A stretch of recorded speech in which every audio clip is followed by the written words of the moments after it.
چیزیں استعمال کے لیے ہوتی ہے اور انسان محبت کے لیے ہوتا ہے۔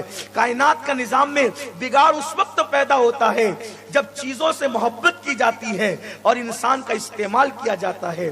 لوگوں کا حال کیا ہو گیا ہے، لوگ قریب بیٹھنے والے بیٹھے ہوتے ہیں اور لوگ موبائل میں لگے ہوتے ہیں یا فون پر ہی بات کر رہے ہوتے ہیں، ایک دوسرے کی اہمیت نہیں جانتے۔ تو میرے آقا علیہ السلام کے دیوانوں، بہرحال بات دور نہ نکلے تو ہوا یہ کہ مدینہ منورہ میں عید کے دن حبشی لوگ آئے اور وہ کرتب دکھانے لگے، اپنے فن دکھانے لگے، کبھی اس نکڑ پر، کبھی اس چوراہے پر، کبھی اس قبیلے میں، کبھی اس قبیلے میں، اس طریقے سے ہونے لگا۔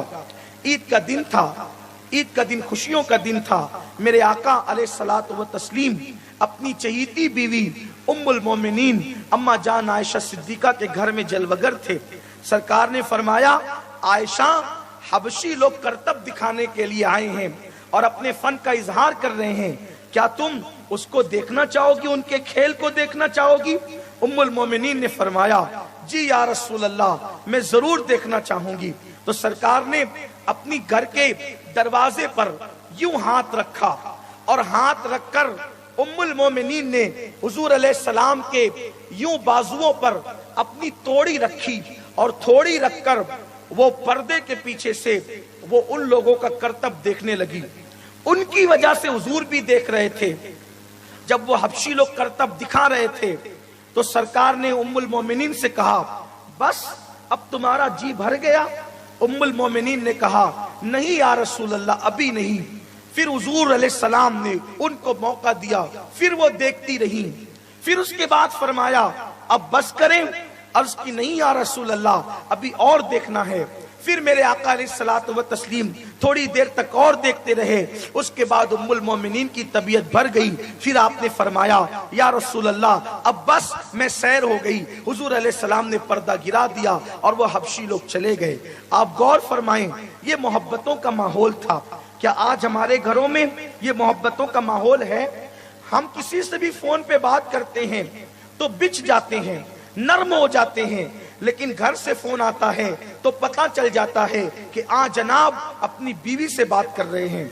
تیوریاں چڑھ جاتی ہے، آواز اونچی ہو جاتی ہے، جبکہ قرآن کہتا ہے وَقُولُ قَوْلًا سَدِيدًا۔ اللہ فرماتے ہیں میٹھی میٹھی بات کرو، سیدھی سیدھی بات کرو، پیاری پیاری بات کرو۔ یاد رکھنا، جن کی زبانیں میٹھی نہیں ہو سکتی ان کے دل کیسے میٹھے ہو سکتے ہیں؟ جن کی زبانیں اچھی نہیں ہو سکتی ان کے دل کیسے اچھے ہو سکتے ہیں؟ فرمایا گیا، ہر آدمی اپنی زبان کے پردے کے پیچھے میں چھپا ہوا ہے۔ انسان لباس کتنا اچھا پہنے، انسان جوتے کتنے اچھے پہنے، انسان خوبصورت کتنا ہی ہو، آنکھیں کتنی اچھی ہو، جب تک وہ زبان نہیں کھولتا اس کی حیثیت پتہ نہیں چلتی۔ انسان زبان کے پردے میں چھپا ہوتا ہے، جب زبان کھلتی ہے تو پتہ چلتا ہے اس شخص کی حقیقت کیا ہے۔ اندر جو ہوتا ہے وہی زبان کے ذریعے سے باہر آتا ہے۔ اس لیے فرمایا گیا کہ اپنی عورتوں سے اچھی باتیں کرو۔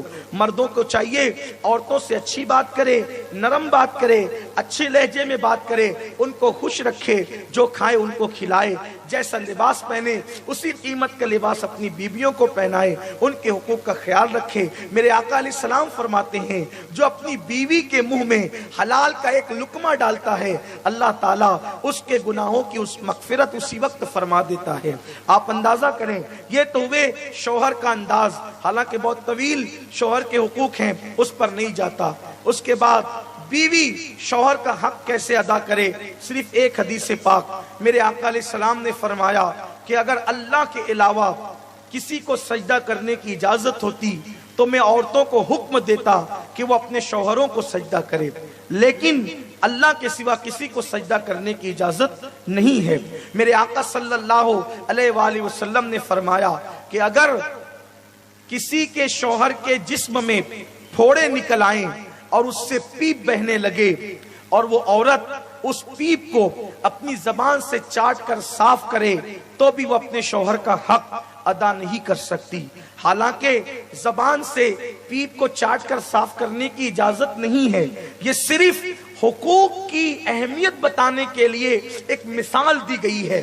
جیسے مثالیں دی جاتی ہیں، مثال دی گئی ہے کہ شوہر کے بدن کے پھوڑوں کا پیپ اگر عورت زبان سے چاٹ چاٹ کر صاف کرے تو بھی وہ اپنے شوہر کا حق ادا نہیں کر سکتی. یہاں پر ان عورتوں کو چاہیے کہ ہاتھ کی مہندی بھی نہیں چھوٹتی اور عورتیں شوہر کی شکایت لے کر اپنے ماں باپ کے گھر پہنچ جاتی ہے، اپنی بہنوں کو ساس اور سسر اور نندوں کی شکایت کرنے لگتی ہے. اچھی طرح یاد رکھنا کہ یہ اسلامی نقطہ